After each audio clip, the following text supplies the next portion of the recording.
Bom dia a todos. Tenho uma pergunta. Você é um cristão? Quero falar hoje. Você é um cristão? Pode parecer estranha, mas essa era uma pergunta que o pregador inglês Martin Lloyd-Jones fazia às pessoas quando ele queria entender onde que elas estavam espiritualmente. Ele chegava para elas e perguntava: você é um cristão? Hoje você é um cristão? E não era raro ele ouvir como resposta hoje eu estou tentando, estou me esforçando para isso. Talvez uma outra forma da gente fazer essa pergunta é: como você sabe se você é um cristão? E aí, frequentemente, eu acho que nós vamos ouvir respostas que apontam para algo que a pessoa fez ou está fazendo de bom. Por exemplo, eu sou um cristão porque eu estou tentando viver de maneira correta, ou porque eu estou tentando amar o meu próximo, ou porque eu frequento a igreja, porque eu evito fazer coisas ruins. Eu sou cristão porque eu nasci numa família cristã e acredito no que minha família acredita. E eu acho que essa é uma distorção muito comum no entendimento do evangelho que a gente tem nos nossos dias, a de que nós podemos ser salvos e seguidores de Cristo com base no bem que a gente faz, no mal que a gente deixa de fazer, ou com base inclusive na fé e convicção de outras pessoas, das nossas famílias, dos nossos amigos, né? Essa é uma distorção comum no entendimento do evangelho. Mas como a gente pode saber se alguém de fato se tornou um cristão? E como, sendo cristãos, nós podemos caminhar com perseverança na nossa fé?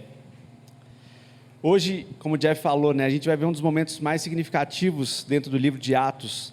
A gente vai olhar para o relato da conversão de Saulo, e eu quero destacar algumas marcas de uma conversão genuína. Então, se você tem a sua Bíblia com você, pode abrir em Atos 9, eu vou ler dos versículos 1 até o 19. Atos 9, versículos 1 até o 19.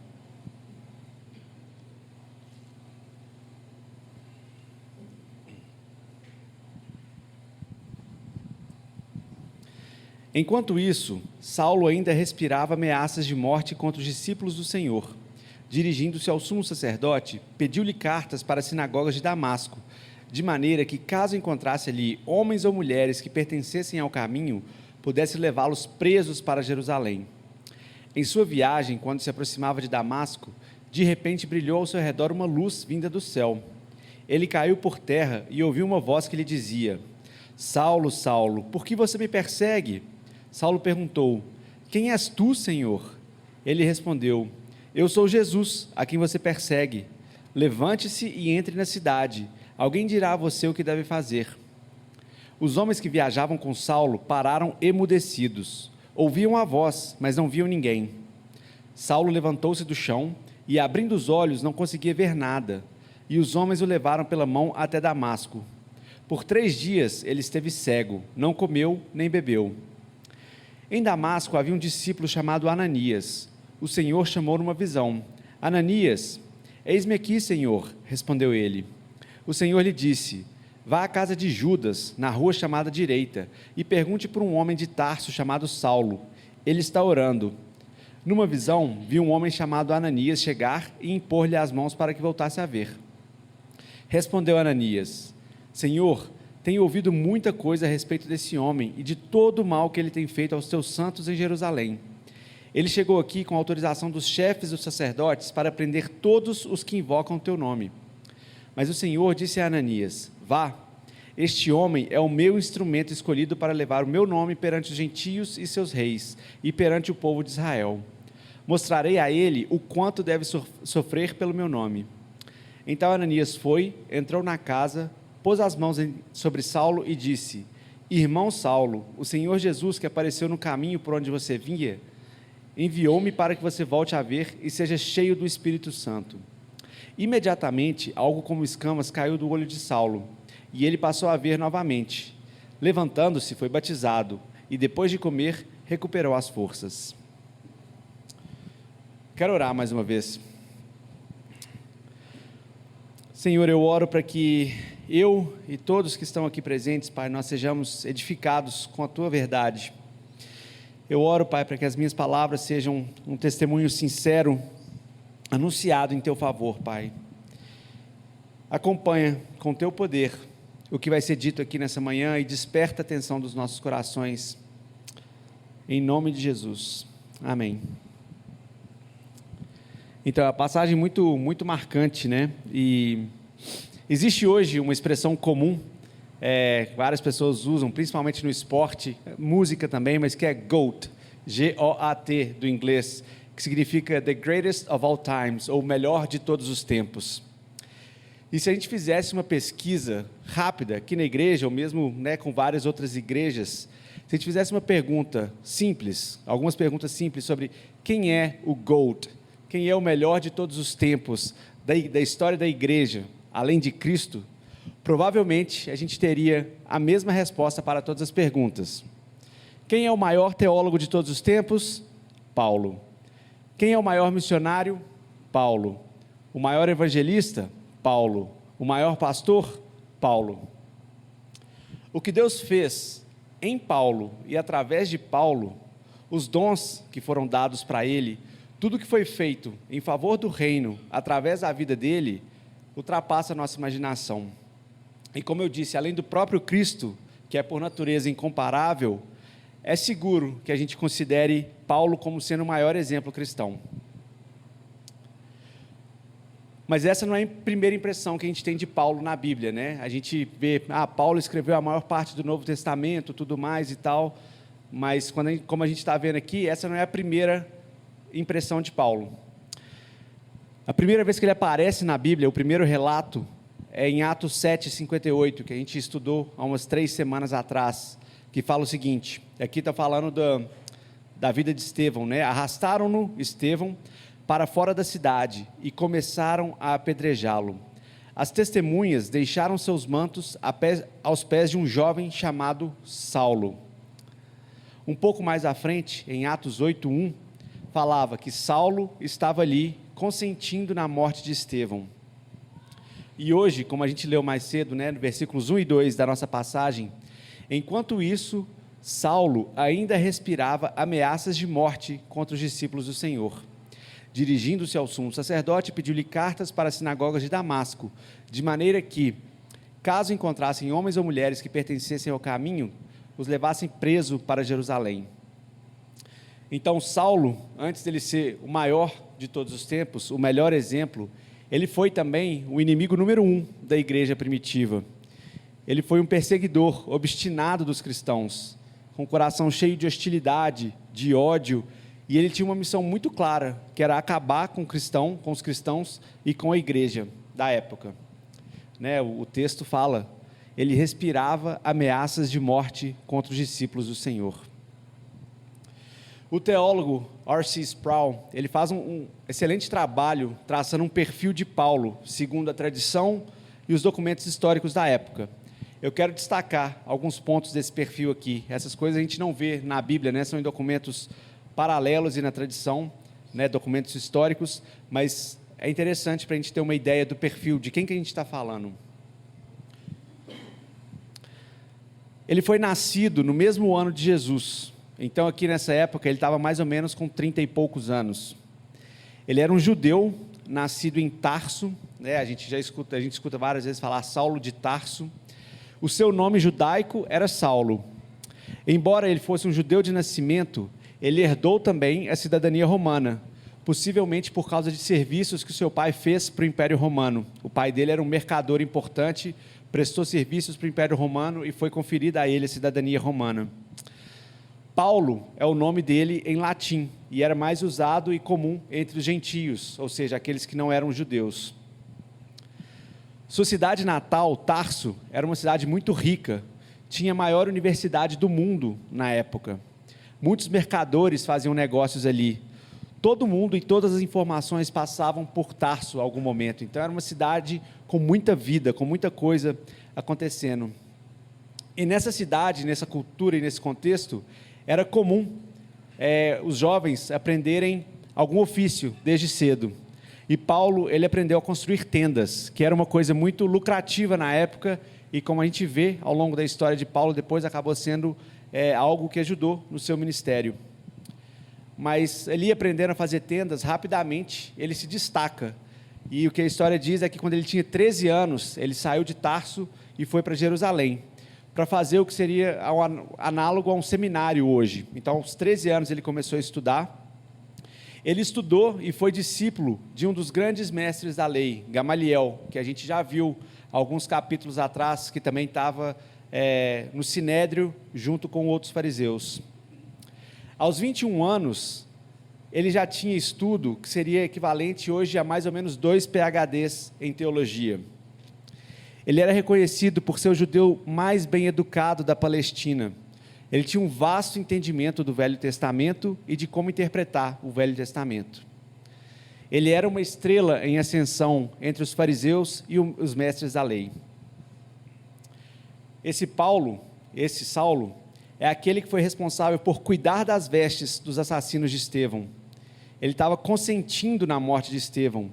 Ele estava lá, talvez ele não tenha lançado pedra, a gente não tem isso no texto, mas ele não levantou nenhuma objeção ou protesto contra esse ato, que por sinal era uma morte injusta, segundo a própria lei, na qual Paulo era mestre, porque não havia blasfêmia nas palavras de Estevão. A gente já viu isso aqui. O que existia na realidade era uma lacuna no entendimento de Paulo e dos outros mestres. Eles não estavam vendo as coisas como de fato elas eram. Mas o que eu quero hoje entender é o que leva uma pessoa assim, uma pessoa como Paulo, como Saulo, a mudar toda a sua convicção de vida e a se tornar a maior referência e exemplo daquilo que há pouco tempo ele queria destruir. E não só isso, mas o que leva alguém, uma vez transformado, a perseverar até o fim da sua vida, como Paulo fez? Então, vou voltar ali nos versículos 3 a 9, se você quiser ler comigo. Na sua viagem, quando se aproximava de Damasco, de repente brilhou ao redor dele uma luz que vinha do céu. Ele caiu por terra, que lhe dizia: Saulo, Saulo, por que você me persegue? Saulo perguntou: Quem és tu, Senhor? E ele respondeu: Eu sou Jesus, a quem você persegue. Levante-se, entre na cidade, e alguém lhe dirá o que você deve fazer. Os homens que viajavam com Saulo pararam emudecidos, ouviam a voz, mas não viam ninguém. Saulo levantou-se do chão, e abrindo os olhos não conseguia ver nada, de modo que os homens o levaram pela mão até Damasco. Por 3 dias esteve cego, não comeu e nem bebeu nada. É uma cena bem dramática, né? É uma coisa muito, muito forte. Tem luz, tem uma voz audível, um diálogo com uma pessoa que nem todo mundo está vendo. Ele fica cego, tem um jejum. É uma coisa muito, muito dramática. E dessa forma, Saulo, aquele que era o maior perseguidor do cristianismo, ele é convertido a um cristão e ali ele começa a dar os seus primeiros passos no ministério. Agora, não mais contra, mas em favor de Cristo e da sua igreja. E eu quero começar com o que o texto não quer dizer com isso, né? Isso a gente vê ao longo de Atos, eu vou dar alguns exemplos aqui, mas nem todos os processos de conversão, o processo de alguém se tornar um cristão, vão ser dramáticos e espetaculares como os de Paulo. Na verdade, eu até acho que todos são espetaculares, porque não é uma coisa pequena quando um pecador se converte e se arrepende e coloca a sua fé em Cristo. Eu acho que isso é um espetáculo da graça. Mas o que eu quero dizer é que nem todo mundo vai ter essa experiência de luzes, vozes e tudo mais, como Paulo teve. É possível que aconteça com alguém? Com certeza. Mas eu acho que é menos provável quando a gente observa a nossa volta e quando a gente volta até para outros relatos dentro de Atos e da Bíblia. Voltando só na semana passada, né, Tiago estava falando sobre o eunuco etíope e como que ele se tornou um cristão. Se vocês se lembram, ele estava numa carruagem, em uma viagem, e ele estava lendo o livro de Isaías. E aí Filipe se aproxima e pergunta se ele entendia o que você estava lendo, o que ele estava lendo. E o eunuco responde: como eu posso entender se você não me explicar? Filipe vai, senta com esse eunuco, explica as escrituras, conta as boas novas de Jesus, e a resposta do eunuco é: eu creio que Jesus Cristo é o Filho de Deus, e então ele é batizado. Mais para frente a gente ainda vai ver, mas Atos 16 tem a história de Lídia, que era uma mulher temente a Deus, mas ainda não era uma cristã. E ela estava sentada com um grupo de mulheres que ouviam Paulo, agora já convertido, agora já um cristão. E eles estavam vindo de Paulo, e o texto fala que o Senhor abriu seu coração para atender a mensagem de Paulo. Não tem luz, não tem nada, né, espetacular no sentido de, enfim. Mas o que tem de espetacular, como eu disse, é o fato de pecadores se arrependendo. Mas no fim das contas, essas são situações muito ordinárias. É um estudo bíblico que o eunuco fazia, uma conversa que essa mulher estava tendo, ouvindo de Paulo.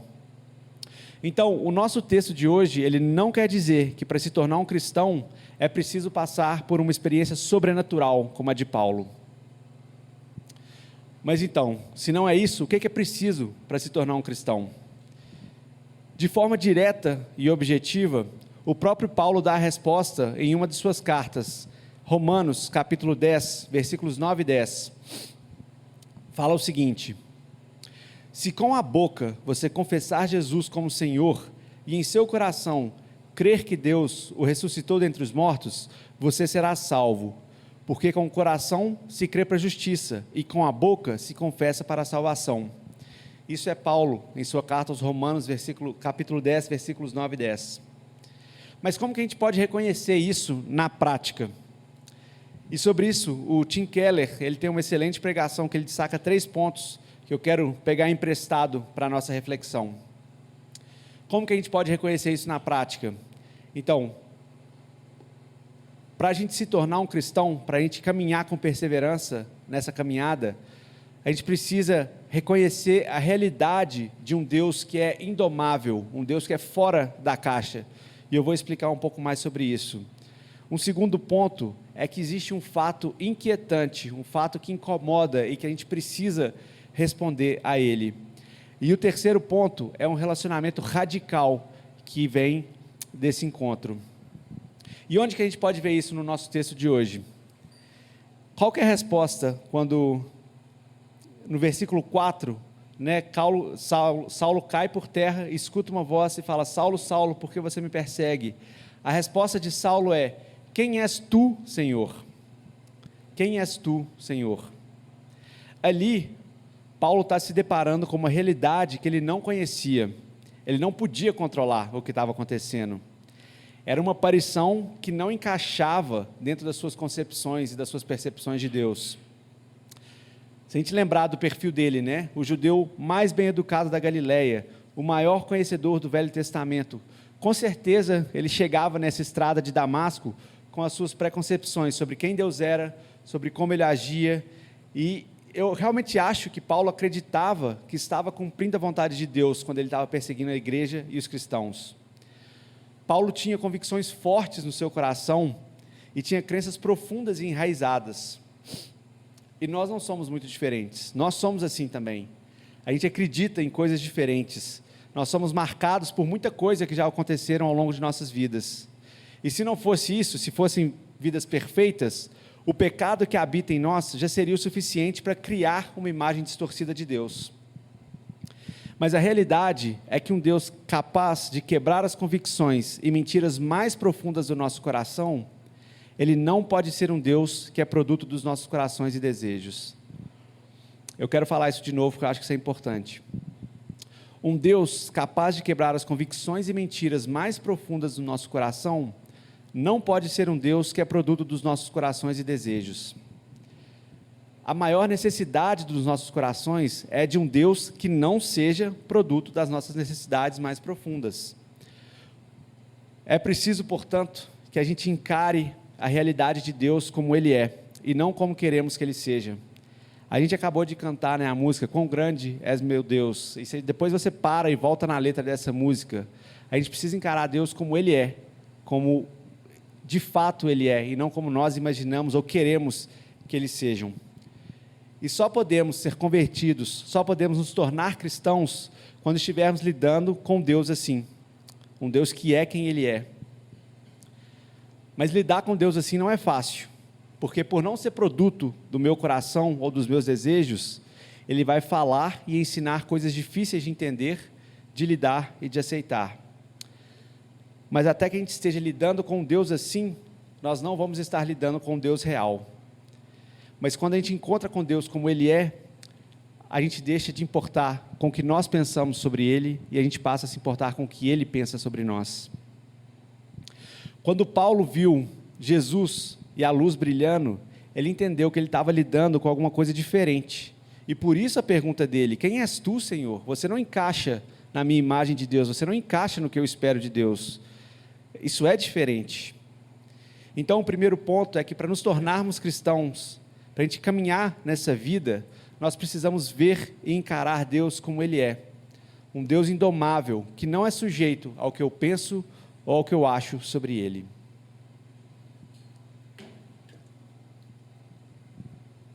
E o segundo ponto aqui, como eu disse, é que existe um fato inquietante, um fato que incomoda e que pede, que convida a uma resposta. O segundo presidente dos Estados Unidos, John Adams, no massacre de Boston, vocês podem ler a história depois, mas ele era um advogado também, e ele estava clamando por uma situação de justiça ali, e ele faz essa afirmação sobre fatos. Ele fala assim: fatos são coisas temosas.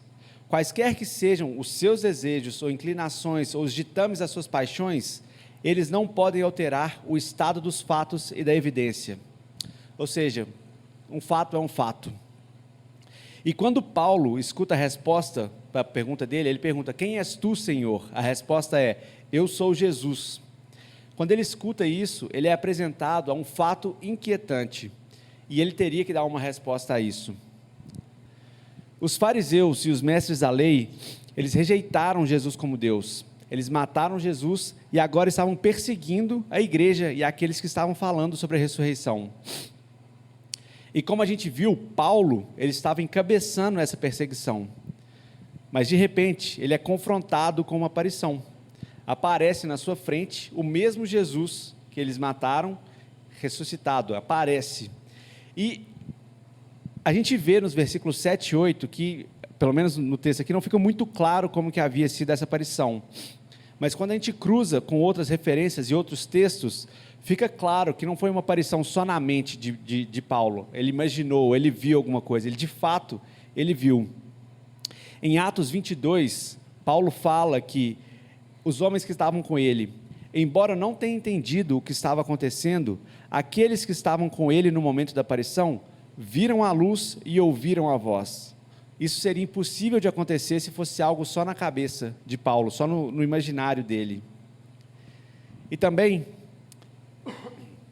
na sua primeira carta aos Coríntios, Paulo deixa bem claro que Cristo havia aparecido a ele, como apareceu para outras testemunhas oculares da ressurreição. Se você quiser abrir em 1 Coríntios, vou ler 3 a 8.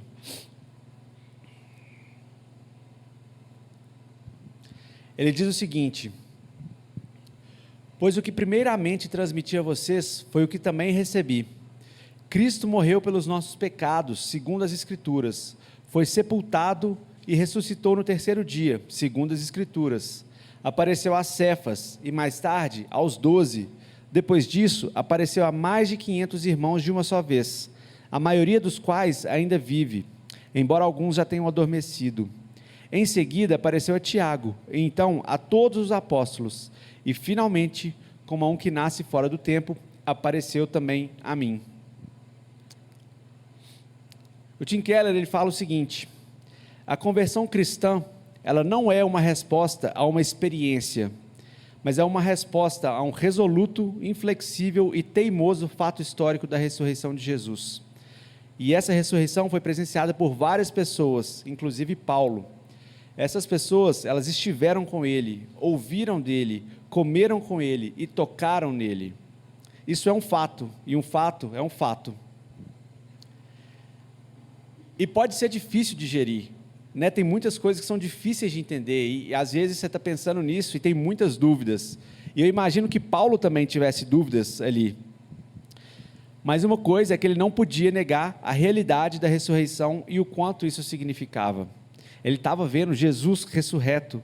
E o que a Bíblia diz sobre a ressurreição, ou sobre isso no geral, é o seguinte, usando minhas palavras: Jesus é Deus. Ele tomou sobre si a punição pelos nossos pecados e foi morto. Mas sendo Deus, ele venceu a morte e ressuscitou no terceiro dia. ele anulou a escrita de condenação contra todos os que colocam nele a sua esperança. Essa é uma explicação breve, bíblica, para o fato inquietante da ressurreição. E a Bíblia também diz que um dia nós vamos estar diante de Deus e Ele vai nos julgar pelos nossos atos. E diante disso, nós temos duas opções. A primeira, ignorar o que está sendo dito na Bíblia e tentar a sorte. A gente pode encarar esse julgamento que há de vir com a nossa própria ficha e deixar Deus fazer um pente fino na nossa história, sabendo que nós vamos ser acusados, porque dificilmente alguém vai viver perfeitamente sua vida. Ou também a gente pode colocar a nossa esperança, que a gente foi bom o suficiente para passar, vou passar na média ali. A outra opção é encarar esse julgamento com a ficha limpa de Cristo, de modo que quando Deus olha para mim, Ele não me vê, Ele não vê mais os meus pecados, mas Ele vê Cristo e seus atos e a obra dele em favor de mim. E é isso que Jesus está oferecendo para aqueles que creem e depositam nele a sua fé e a esperança. Mas isso não adiantaria nada se Jesus não tivesse ressuscitado. Eu estava lendo agora há pouco, em Coríntios 15, 1 Coríntios 15, um pouco mais embaixo, nos versículos 17 e 19, olha o que Paulo fala sobre a ressurreição. Se Cristo não ressuscitou, a fé que vocês têm é inútil, e ainda estão nos seus pecados. Nesse caso, também os que dormiram em Cristo pereceram. Se é somente para essa vida que temos esperança em Cristo, somos os mais miseráveis de todos os homens. Para nos tornarmos cristãos, portanto, também é preciso encarar e responder ao fato inquietante da ressurreição. O que você vai fazer com o fato histórico de que um homem morreu e ressuscitou?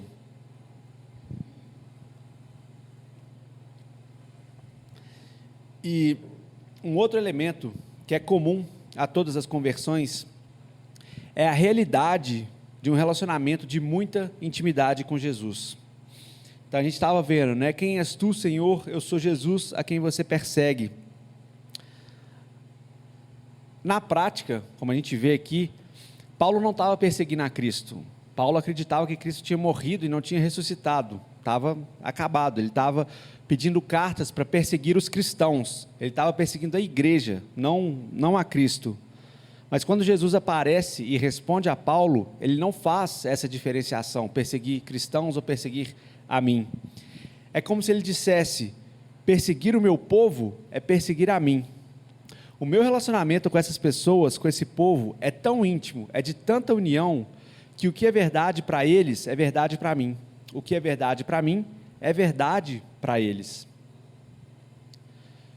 Quando Cristo morre para o pecado, Deus trata como se todos nós tivéssemos morrido para o pecado. Quando Cristo ressuscita, se você está unido com Ele, podemos saber também que Deus vai ressuscitar você para a vida eterna. E talvez ali, como eu disse, muita coisa é difícil de entender, talvez não fosse claro para ele naquele momento, mas é muito legal como que a gente vê que ele entendeu essa realidade, porque pouco tempo depois ele estava falando disso, ensinando disso para outras igrejas. Veja o que ele escreve em Romanos 6 e depois em Efésios 2. Eu vou ler Romanos 6, capítulo 6, versículos 4 a 8. Portanto, fomos sepultados com ele na morte por meio do batismo, a fim de que, como Cristo foi ressuscitado dentre os mortos pela glória do Pai, assim também vivamos uma nova vida. Se, pois, nos tornamos unidos na semelhança da sua morte, certamente o seremos também na sua ressurreição. Pois sabemos que o nosso velho homem foi crucificado com ele, para que o corpo pecaminoso seja destruído, de modo que deixemos de ser escravos do pecado, pois quem morreu foi justificado do pecado. Ora, se morremos com Cristo, cremos que viveremos com Ele também. Paulo fala muito bem dessa união. Se Cristo morreu e nós morremos com Ele, acabou o pecado. Se Ele ressuscitou, a gente pode ter essa confiança que vamos ser ressuscitados também. Efésios 2, 4, 6. Todavia Deus, por ser rico em misericórdia, por causa do grande amor com que nos amou, deu-nos vida com Cristo, quando ainda estávamos mortos nas transgressões. Pela graça, vocês são salvos. Deus nos ressuscitou com Cristo e com Ele nos assentou nas regiões celestiais em Cristo Jesus. Isso é muito legal. E pensar nessa união, nessa intimidade que a gente tem com Cristo é uma coisa incrível. Mas não só isso. Também, se a gente está em Cristo, unidos com Ele, nós também estamos unidos com o seu povo, com a sua igreja. Às vezes passa despercebido aqui, mas eu acho incrível o papel de Ananias na conversão de Saulo. Versículos 10 a 19, eu vou ler rapidamente só para a gente lembrar. Isso lá em Atos 9. Em Damasco havia um discípulo chamado Ananias. O Senhor o chamou numa visão. Ananias, eis-me aqui, Senhor, respondeu ele. O Senhor lhe disse, vá à casa de Judas na rua chamada Direita. Pergunte por um homem de Tarso chamado Saulo, ele está orando. Numa visão, ele viu um homem chamado Ananias chegar e impor-lhe as mãos para que voltasse a ver. Respondeu Ananias, Senhor, tenho ouvido muita coisa a respeito desse homem, de todo o mal que ele tem feito aos teus santos em Jerusalém. Ele chegou aqui com a autorização dos chefes dos sacerdotes para prender todos os que invocam o teu nome. Mas o Senhor disse a Ananias, vá, este homem é o meu instrumento, escolhido para levar o meu nome perante os gentios e os seus reis, e perante o povo de Israel. Mostrarei a ele o quanto deve sofrer pelo meu nome. Então Ananias entrou na casa, pôs as mãos sobre Saulo e disse, irmão Saulo, o Senhor Jesus, que apareceu no caminho por onde você vinha, enviou-me para que você volte a ver e seja cheio do Espírito Santo. Imediatamente, algo como escamas caiu dos olhos de Saulo, e ele passou a ver novamente. Levantando-se, foi batizado, e depois de comer, recuperou as forças. Ananias, então, ele recebe uma visão de Deus, que nessa visão ele é chamado para ir até Saulo, o perseguidor de cristãos, como ele era conhecido, e fala, impõe as mãos sobre eles, traga cura, confirme o chamado dele.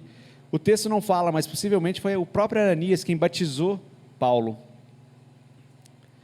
E de forma compreensível, ele sentiu medo, mas ao mesmo tempo, é muito, muito legal ver a obediência que ele teve em ir até Saulo.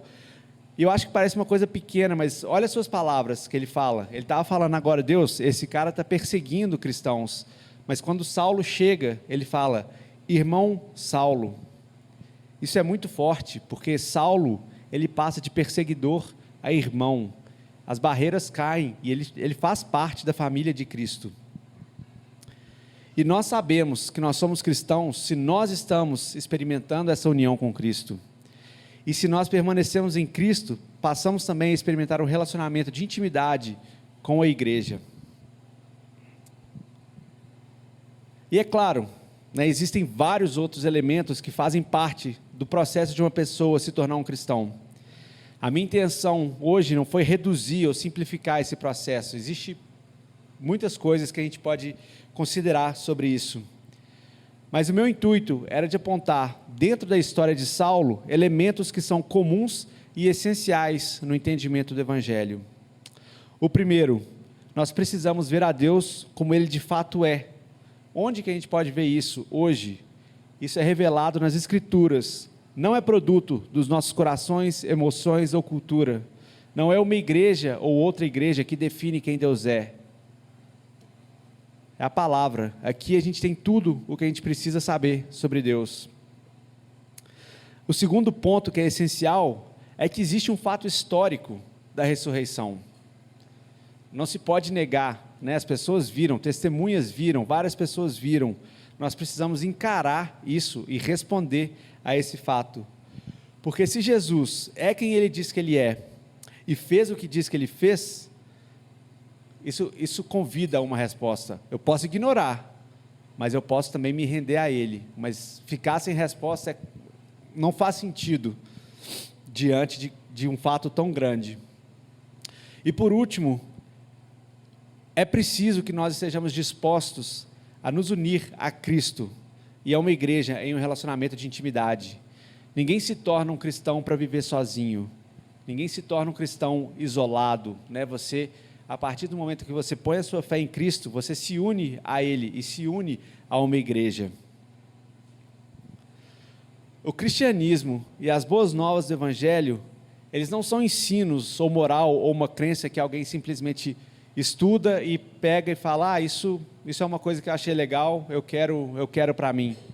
Mas ao contrário, o cristianismo, ele é um poder que nos transforma. O cristianismo nos pega e nos escolhe, nós não escolhemos o cristianismo. Ele vem e ele muda completamente quem nós somos, de dentro para fora.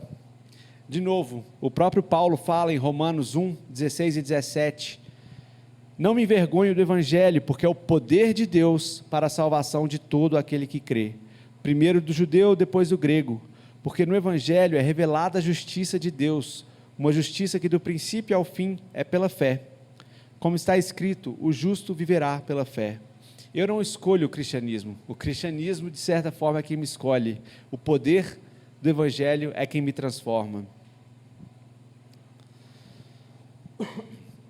E se você está aqui hoje e talvez não tenha convicção ou clareza sobre onde você está com Cristo, eu te convido a considerar essas coisas.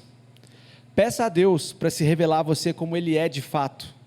Peça a Deus para Ele te convencer sobre a realidade da ressurreição, para te mostrar o privilégio de estar unido a Ele, de estar unido à sua igreja. Mas se você está aqui hoje, você já foi alcançado pelo Evangelho, eu louvo a Deus pela sua vida. Isso é uma alegria, como eu disse, isso é um espetáculo, quando alguém se arrepende dos seus pecados e coloca a sua fé em Cristo. Mas eu imagino também que assim como eu, à medida em que a gente caminha na jornada de vida cristã, a gente está lutando com a nossa carne, com o mundo, com os enganos do inimigo, e é comum e é normal que a gente experimente talvez estou chamando de miopia espiritual. Esses princípios e essas verdades que uma vez foram tão claros como a luz do sol, às vezes eles podem se tornar embaçados ou distantes. E aí, eu te convido a aprofundar as suas raízes e a continuar a ser transformados de dentro para fora, a partir dessa verdade de quem Deus é, dos fatos sobre a sua vida e do privilégio e da honra que é estar unidos com Cristo e com sua igreja. O meu convite é para que você seja relembrado disso tudo, lembrando que um dia nós seremos ressuscitados com Ele também para a vida eterna. Eu quero fechar esse tempo com as palavras do GOAT, do maior apóstolo que a igreja já teve, né? O maior de todos os tempos, em Filipenses 3, 4, 11.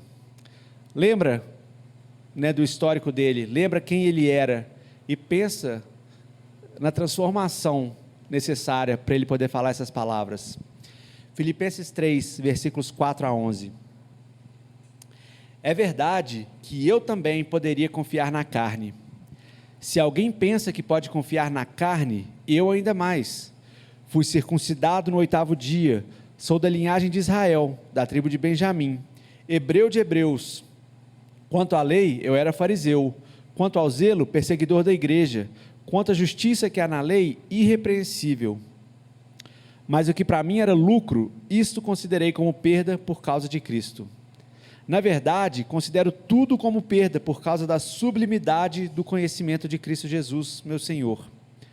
Por causa dele, perdi todas as coisas e as considero como lixo para ganhar a Cristo e ser achado nele, não tendo justiça própria que procede da lei, mas aquela que é mediante a fé em Cristo. A justiça que procede de Deus, baseada na fé. O que eu quero é conhecer Cristo e o poder da sua ressurreição, tomar parte nos seus sofrimentos e me tornar como Ele na sua morte, para de algum modo alcançar a ressurreição dentre os mortos. Filipenses 3, 4 a 11. Lembrem dele, daquele cara que era obstinado, teimoso, que aspirava ameaças de morte. A mesma graça que alcançou a vida de Paulo, a mesma graça que ajudou ele a crescer e escrever coisas assim, crescer em piedade e temor de Deus, é a graça que está disponível para você e para mim hoje. Não existe um coração que seja duro o suficiente que a graça não pode quebrar. Quero orar para a gente hoje.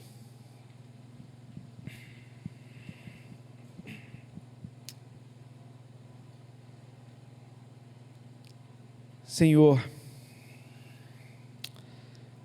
eu te louvo, Pai, e te agradeço pela graça, Pai, que é maior e mais poderosa do que qualquer coisa que a gente pode imaginar.